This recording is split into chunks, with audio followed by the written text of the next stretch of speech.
My name is Ákos Gát. I'm a researcher at the University of Public Service, and I'm also head of EU affairs at MCC Brussels. And I'm very happy and glad to introduce you Diana Mjeshtri, which means master in English, so let's take care. She's from Albania. She's a political scientist and an international relations specialist who worked as a policy analyst for the Finland-based Impact Innovation Institute, and now she holds several duties. One of them is to be a fellow of the Heritage Foundation Academy program. The other is the Atlantic Council Counselor program. And maybe the most important is that she is an executive director of the Albanian Policy Center, which is a pioneer conservative political center in Albania. And she is, and it's quite impressive, advisor to the former Prime Minister and President of Albania. So warm welcome. Maybe we can also applaud that she is with us today. Thank you so much, Bence, for your introduction. This is the closest that I ever been to an audience due to my also age. I would like to make a short maybe joke. I know that in the Western Balkans it's not historically prudent to tell jokes, as it is one of the regions that has had as a habit the assassination of kings, starting revolutions, and of course, at least in my country still happens, shouting Kalashnikovs at weddings. So now I've heard an interesting tidbit about Hungarians, which made me want to visit Hungary some time ago. Apparently, women who are mothers get a tax exemption, quite the incentive, I thought. Well, now this took me back to a historical event from the 1938, when the Albanian King Zog of Albania married the Austro-Hungarian Countess Geraldine, a very beautiful and lovely lady. Our Nobel candidate for Nobel Prize Literature, Ismail Kadare, says in one of his books that even the fascist Duce of Italy had his eye on her. Now, just imagine the financial implication if she had been abducted or snatched away. A real loss in tax revenue for our monarch. And also, as we gather here at the Ludovica Festival, I think that the historical ties that bind our two nations are worth mentioning. Such a connection is the historical military alliance between our two national heroes, János Hunyadi, the national hero of Hungary, and Skanderbeg, the national hero of Albania. These two great men stood during the 15th century shoulder to shoulder against the expansion of the Ottoman Empire, embodying the shared values and struggle to defend the European Christendom. Now, we Albanians admire Hungary's path towards the European Union from afar. And I think perhaps during the upcoming presidency of the Hungary's Council of the European Union can offer a helping hand to Albania and also share its experience with our nation, perhaps to lighten our path towards the European Union. I know that Hungary and all the Visegrad states, the four Visegrad initiative, has been focused on promoting stability in the southeast of Europe. And of course, it has been one of the key promoters of stability when it comes to the actors of the European Union. Now, Dr. Bence, I thought that it was important to mention those historical ties between our nations, because sometimes we do forget about them, and they are quite important. Thank you very much for this introduction, and you are at a historical place as well, because Ludovica University has also a military tradition. Maybe we can hear sometimes Kalashnikov. I don't know the students who are here, maybe they are aware or not, but you know, we have some military equipments here, because at this university we are both in charge of training civil servants and also military officers and police officers. So walk around, and maybe you will. There is also a museum here, so you can discover things. Yeah, I saw in the entrance the tanks. In my country, the only tanks that we have is those left from the communist regime, as Albania ranks 26th when it comes to NATO's capabilities, and we lack them. And it was quite hilarious when President Zelensky visited Albania after Secretary Blinken's visit to Albania, had the Munich Security Conference, and she asked us for arms and for defense capabilities, but we don't have them in our country.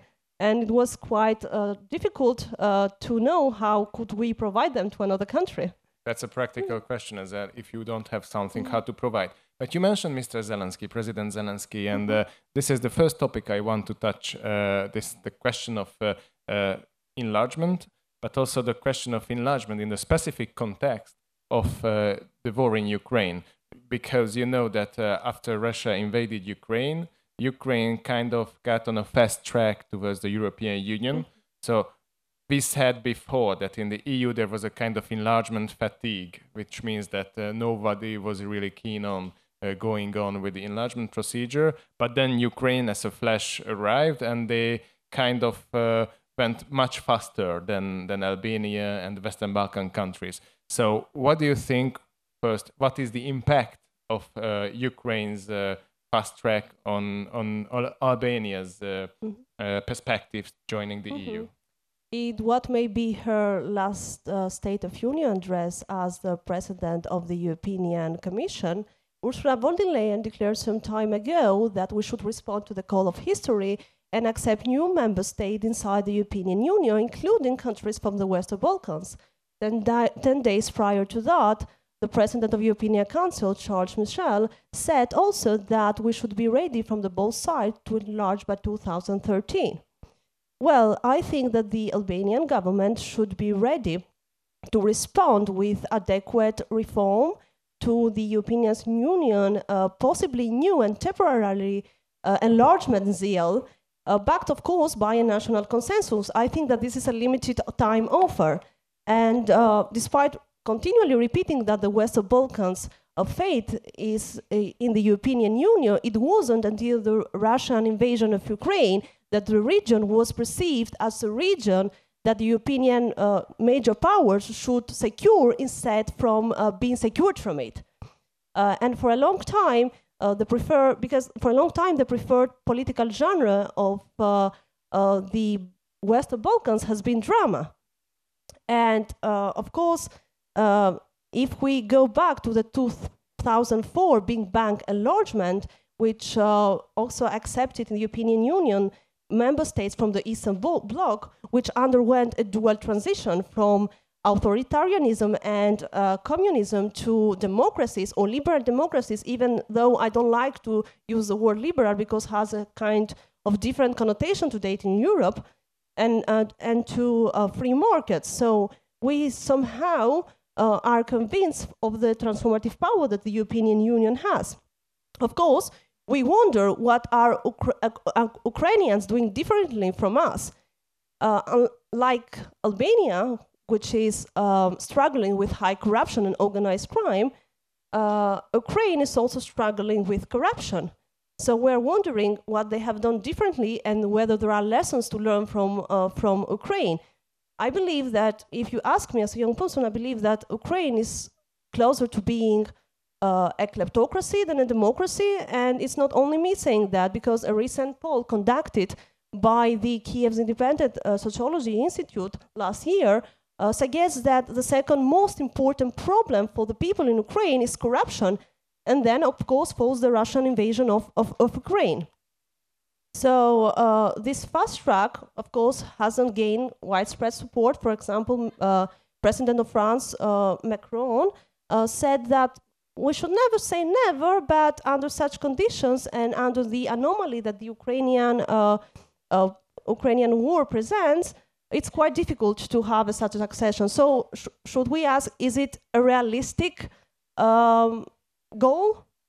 Yeah, and the question is, obviously now Ukraine gets some fast track and gets some favor from the EU and some at least symbolic steps validated and opening of negotiations and so on.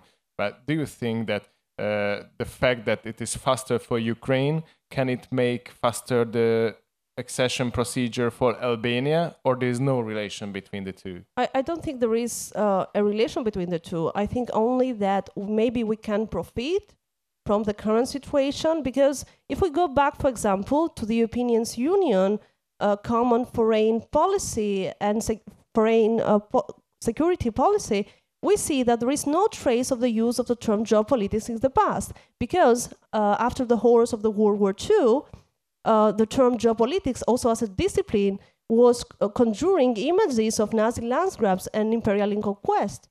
So only fast forward to 2019, we see the use of the term geopolitics due to also to the challenges that the world was facing regarding to peace and security. So that we can say that now at least this is a topic. I mean, that enlargement really became a topic on the European agenda, also, so that you profit from this. Yes. Also, what is progress? Is it about who is arriving first at the line, or is it about reforms prudently pursue while you pursue them prudently, or in a sense that they do have a kind of impact? And I think that's the second. And do you think that this is a tricky question? Whether do you think that this is Albania or Ukraine which will join first? And then I leave with this Ukraine question. Okay, so that goes back to the questions. Oh, I think that when are we ready to access the European Union? Well, Albania has been waiting for the EU integration for more than 50 years, and I think that's more than it took Odysseus to arrive at Ithaca, which is a very long time. And I think that this will be determined by also the positive or the negatives relationship with our neighborhood countries, which means that if there is no conflict in our neighboring countries, we maybe could propel our accession to the European Union. But if there are negative developments in Kosovo or Serbia, that would mean also that maybe we may face hurdles. Thank you very much. And indeed, my next topic would be Albania's progress. And I just tell the audience that then we will talk about relations between Hungary and Albania. And finally, I would like to have some views from you as someone who is outsider of the EU. How do you see the EU from the outside? And to tell the audience, this is the outline. And I would like to offer you the possibility to ask questions. So you can raise your hands during the discussion as well, and now, for example, after each topic, or at the end. And I would like to be very active. So already, if you have any questions, just ask it. Okay, it's not mandatory. Just hoping for the best, but prepare questions for the end, please. Okay, there's a question. I don't know whether we have a microphone for the audience questions. Okay, thank you.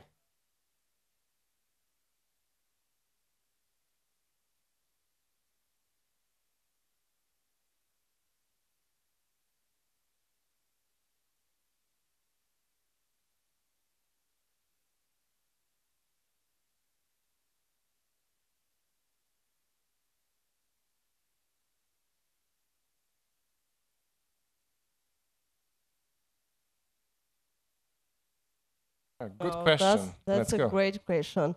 That goes back to a phenomenon that we're struggling now in the Western Balkan countries, and especially to Albania, and it's referred to ambassadorocracy. That's a term which means that despite our people or our populace choosing their governments, there is a wide perception among our people that our government lacks full legitimacy if it's not based or if it's not has the support of the US Embassy.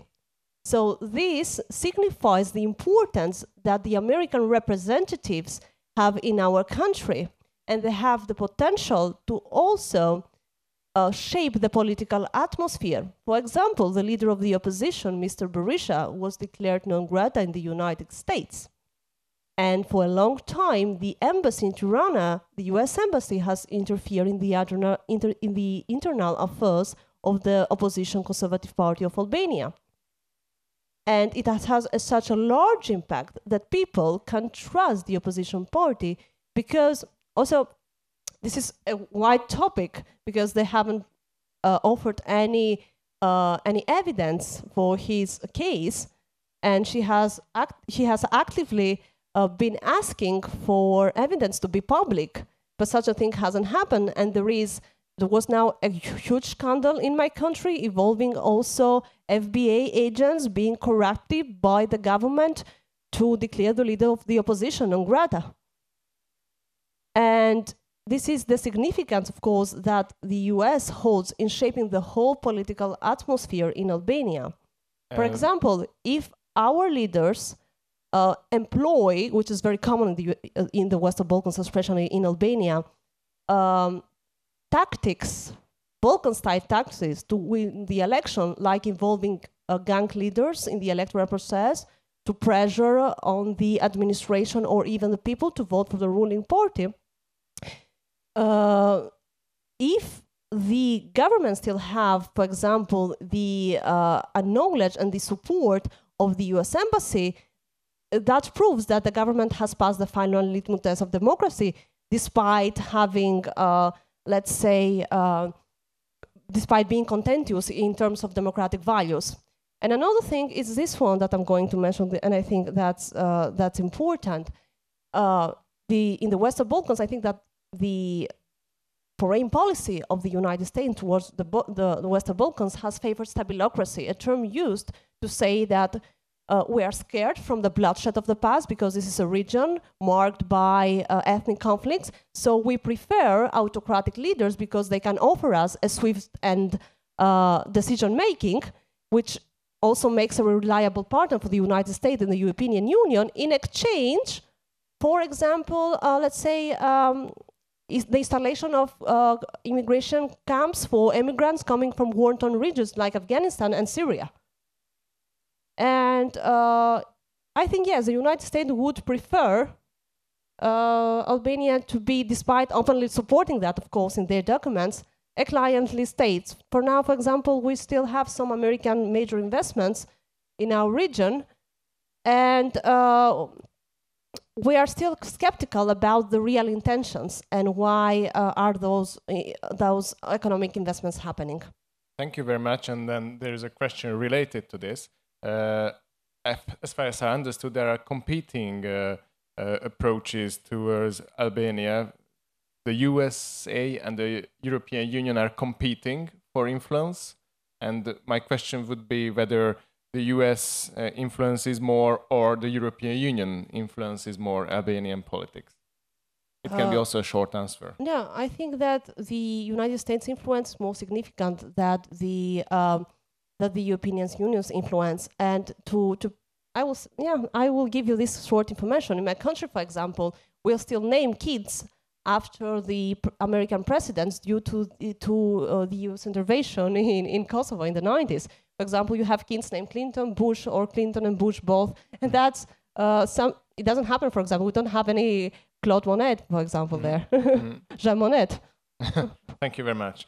So let's go back a bit to the progress of Albania on the track of enlargement. So it would be very interesting to have your inside view of where is Albania in this procedure. In the middle, you could say this as a short answer, in the beginning, the middle, or close to the end, and then you can develop as well. I think Albania is lost in transition, so we're doing steps backward compared to what we thought that the European Union would be.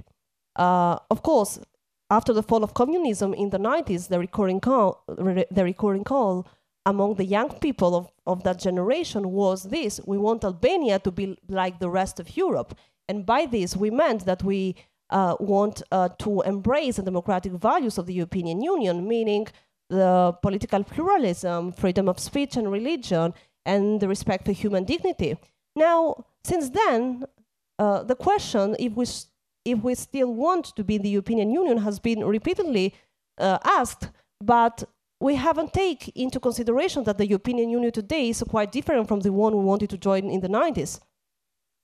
Good.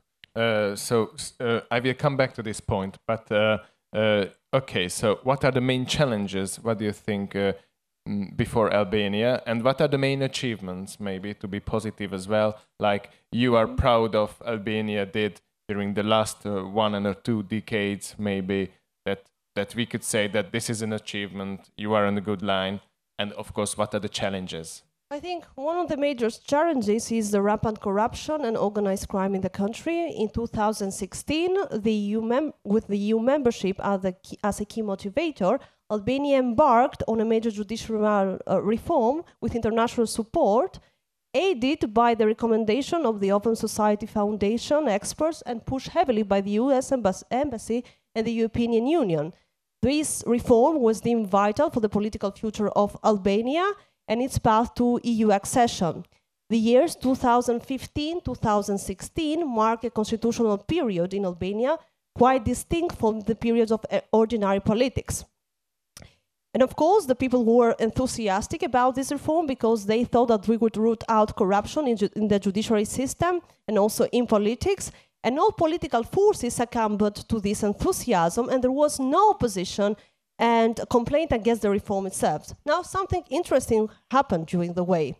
In May 2014, the Open Society Foundation organized a series of roundtables with those high-level experts which were financed by the Open Society Foundation, a group of high-level experts called GLAIR. The mission of this group of experts, GLAIR, was to write bills that later would be passed in the Parliamentary Special Committee only by the ruling party's vote.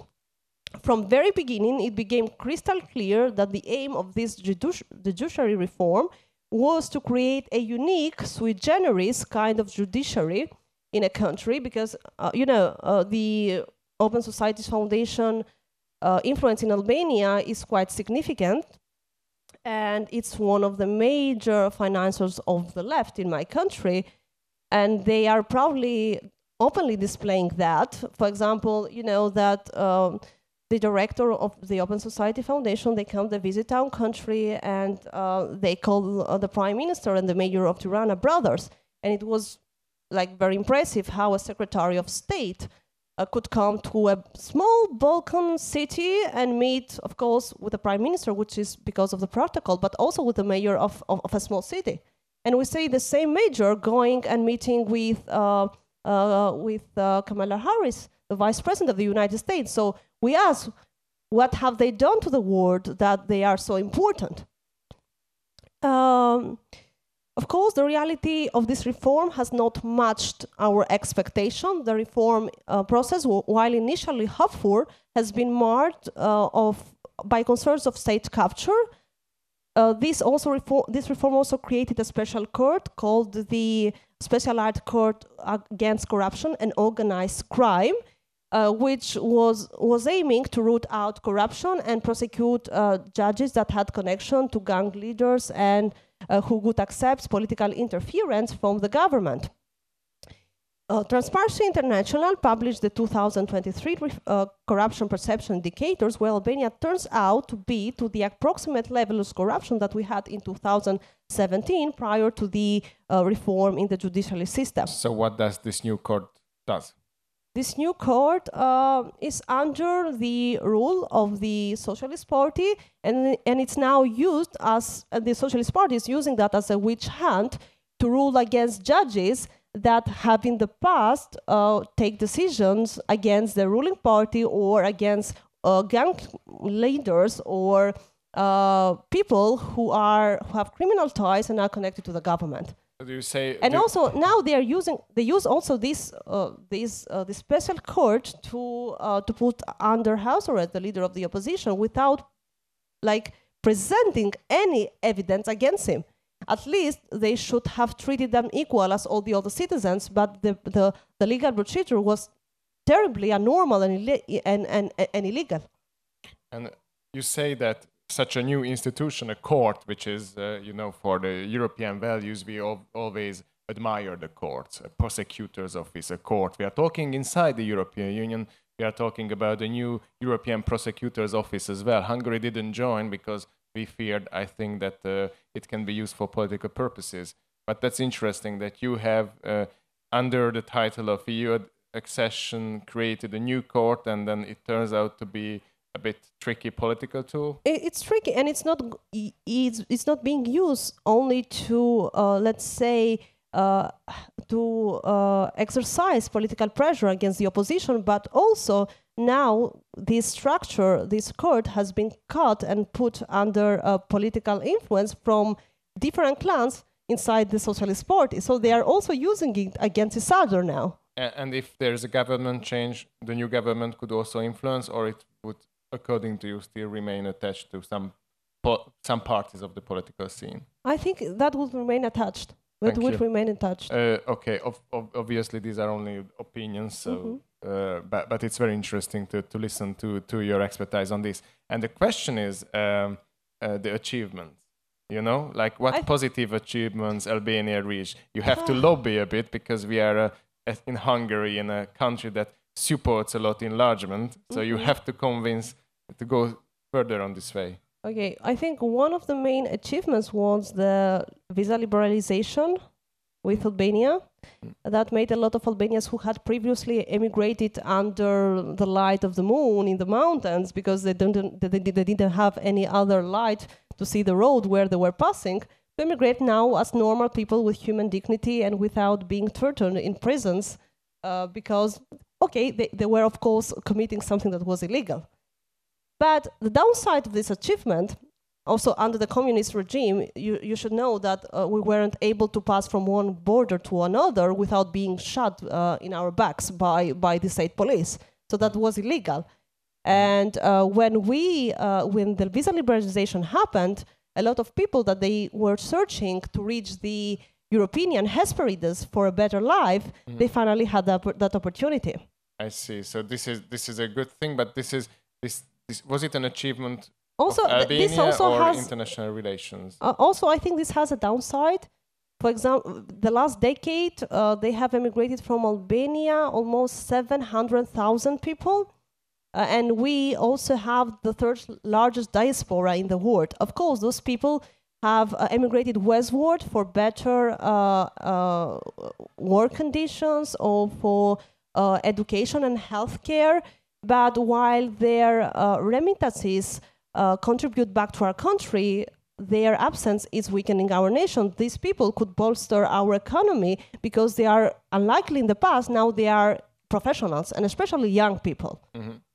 And is there economic progress in the country? For example, I went to Albania, to Tirana last year, at the end of last year, and I saw a lot of new constructions, buildings, kind of a pretty good life, no?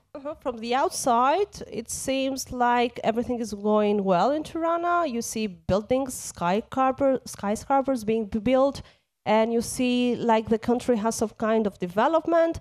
And people that have visited my country in the 90s, they come back and they say to me that the country has changed a lot, and now we don't even know nothing about its identity. It has changed its total outside face. But behind all this progress and propaganda, there is, the dark money coming and being cleaned in the country. And of course, while this one couldn't, for example, complain because from one side you see development, but if you are a young person like me and you dream to creating a family, because as Chesterton says, the family is the ultimate test of freedom. It's the only thing that a person creates for himself and by himself. If you want to build a family and buy a home, a house, you can buy it because those houses, they are not designed for you. They are designed for people who want to clean money.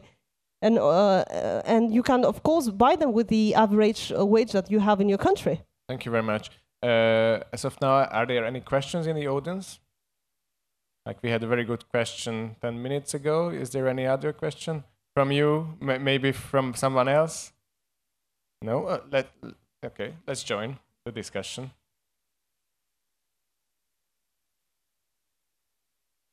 You have a mic.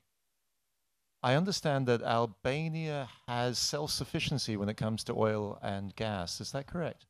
That's correct. That's correct. But unfortunately, every natural research, once it's discovered in our country, it's being totally used for the interest of certain people in the government. So even if those sources are discovered, we as Albanians are not sure if we're going to profit from it. It doesn't make any big difference for us. Because the level of corruption is so high that we're not sure if we are going to receive anything in terms of economical development.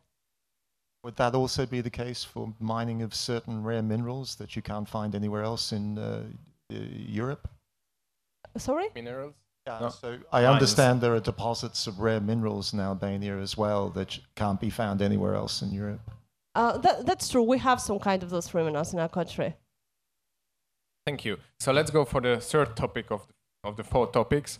This is the relations between Albania and Hungary. How do you evaluate the relations? Like Hungary is very much in support of the enlargement procedure in general. So does it have a positive impact on our relations? How do you evaluate?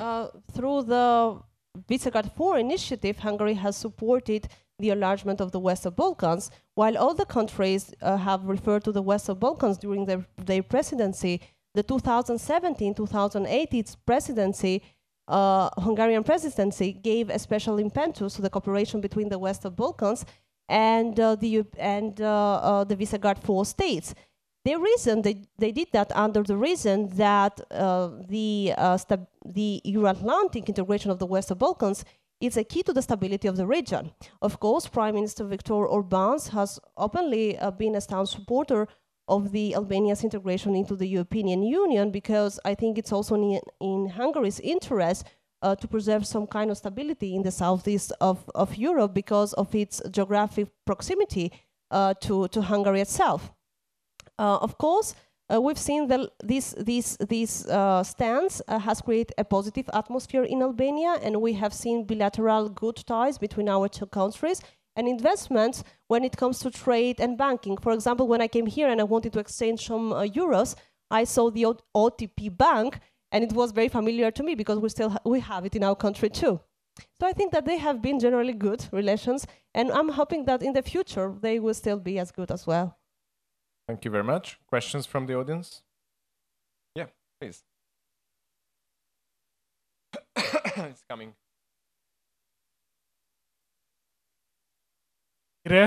Faleminderit shumë. Köszönöm that you are here. Thank you. My question concerns regional cooperation and the role that Hungary and Albania can play together in fostering closer regional ties. Okay, that's a very good question. Thank you. There is a Central European Initiative, which is an international organization Hungary co-founded in 1989, which Albania is a member state. So my first question is, what are your thoughts on the Central European Initiative as a platform through which the EU integration of Albania could be fostered? And then my second question is, there is an alliance of countries between the Adriatic, Baltic, and Black Seas, the 3 Seas Initiative, of which Hungary is a co-founding member state. And the Hungarian government supports the position of inviting the Western Balkan countries to be so-called participating partner states of the 3 Seas Initiative. What are your thoughts on that? Could that also spur Albania's integration into the European Union? Accelerate Albania's integration?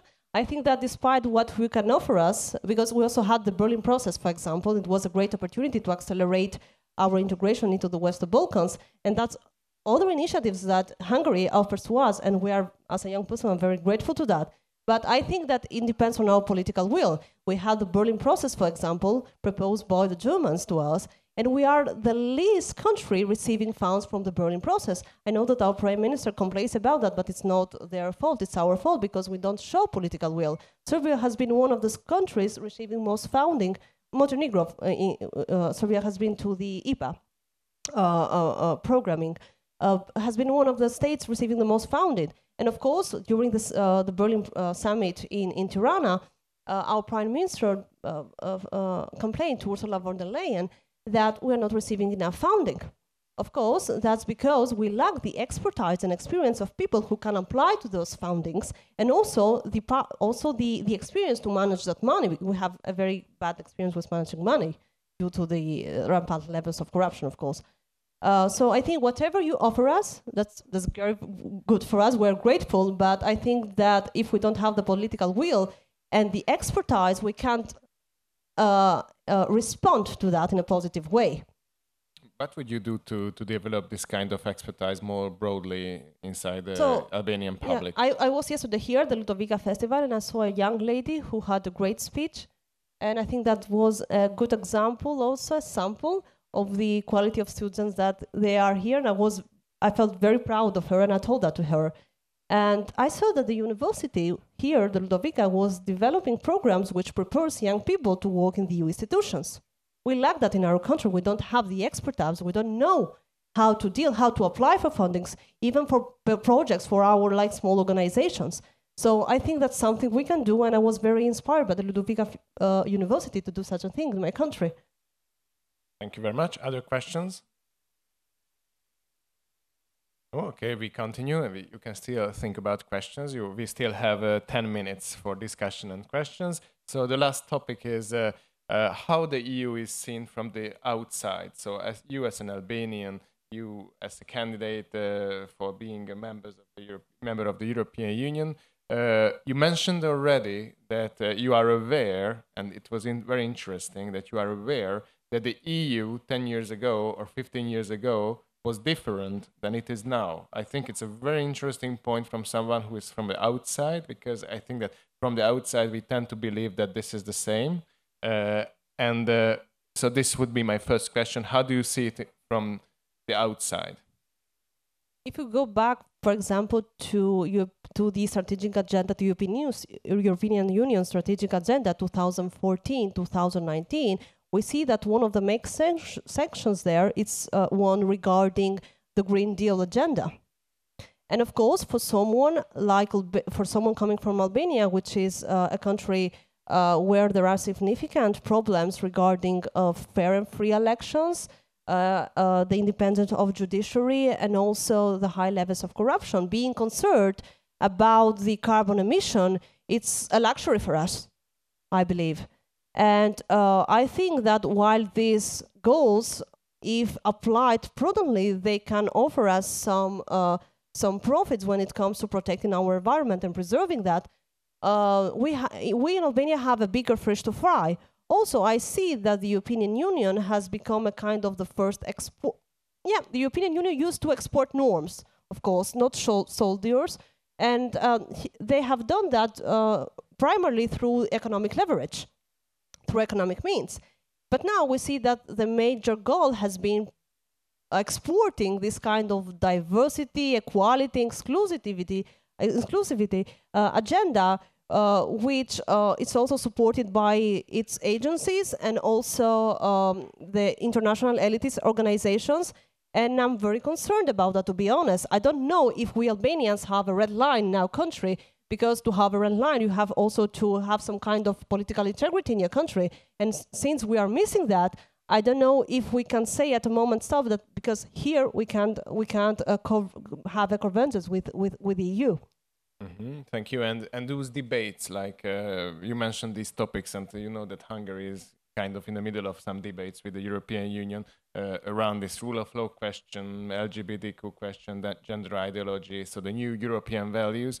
So you basically touched a bit this question, but you could maybe elaborate a bit more. Like, how do you see the conflict between Hungary and the EU institutions? Is it a topic? Do you see it? Do you detect it? I of course I see it, and there is this kind of thing. I think that the bloodshed of the bloodline of a nation, it's sovereignty, and I see Hungary, and I'm very proud of it. Besides being Albania, that's it's one of those countries that is standing up for sovereignty, a term that was also introduced by the Westphalian Order in Europe. So when I see countries in the European Union, like maybe you're the only, I don't know, that they are standing for the values that on which the European Union was creating, of course, I feel that it's good for Albanians to have a kind of following up with Hungary, and also cooperate also in these matters. Now in Albania, for example, for the first time, we have a debate on surrogacy, it seems like Albania is a small country and those issues, they don't get into your borders. But now we see that those issues are emigrating from border to border. And I don't know if we will be able to close our door to them. And I think that we should, at least with European nations, that they are in favor of preserving our, what make us Europeans. I think that we should have a good relation and collaboration with them. What would be these values that we should preserve according to you? Family. That's the most important. Also, if you ask Albanian what's the most important thing in your life, they will tell to you family. But they associate that value somehow with socialism, and which makes no sense. Because during the communist year, your family was, of course, given all the good things by the state, you know, work by the state, food by the state. You have to wait in lines for hours and hours to get a glass of milk. So we still associate somehow that value with socialism, but it's not a socialist idea. Now we're doing a good work, I think, we conservatives out in Albania, to try to raise awareness around the values and also make a distinctions between the right and the left, because we also have this problem in our country. There haven't been significant debate on not ideological, because when I use this term, it's a bit like a Marxist term, which I don't like to use, but I prefer to say philosophical debates. Mm. And also when it comes to European Union, we don't have debates at all. Albania is one of those countries who support the European integration. 97% of people support the European integration. And I think that happens because there is a lack of debate.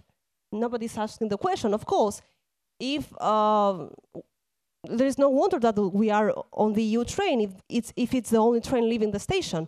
And also, I think the European Union has also helped us to have some political consensus sometimes. Albania is a country where you don't have political debates between the opposition or the ruling party, because they refuse to have such debates publicly. So we don't have any. They are opposed to each other, but they do not discuss. They don't debate, so we don't have an informed public opinion.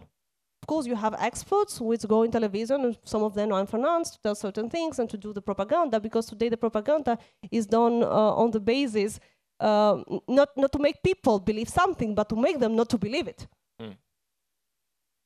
Okay, very interesting. So this is, to the audience, this is the last moment to ask questions. So I'm really looking at you. We are not at a university course where I have to point the finger on some people, but there is the gentleman, but someone like, let's think about gender equality, like a woman, a young woman, if they could ask a question. Okay, no question. So let's go for it. Mike.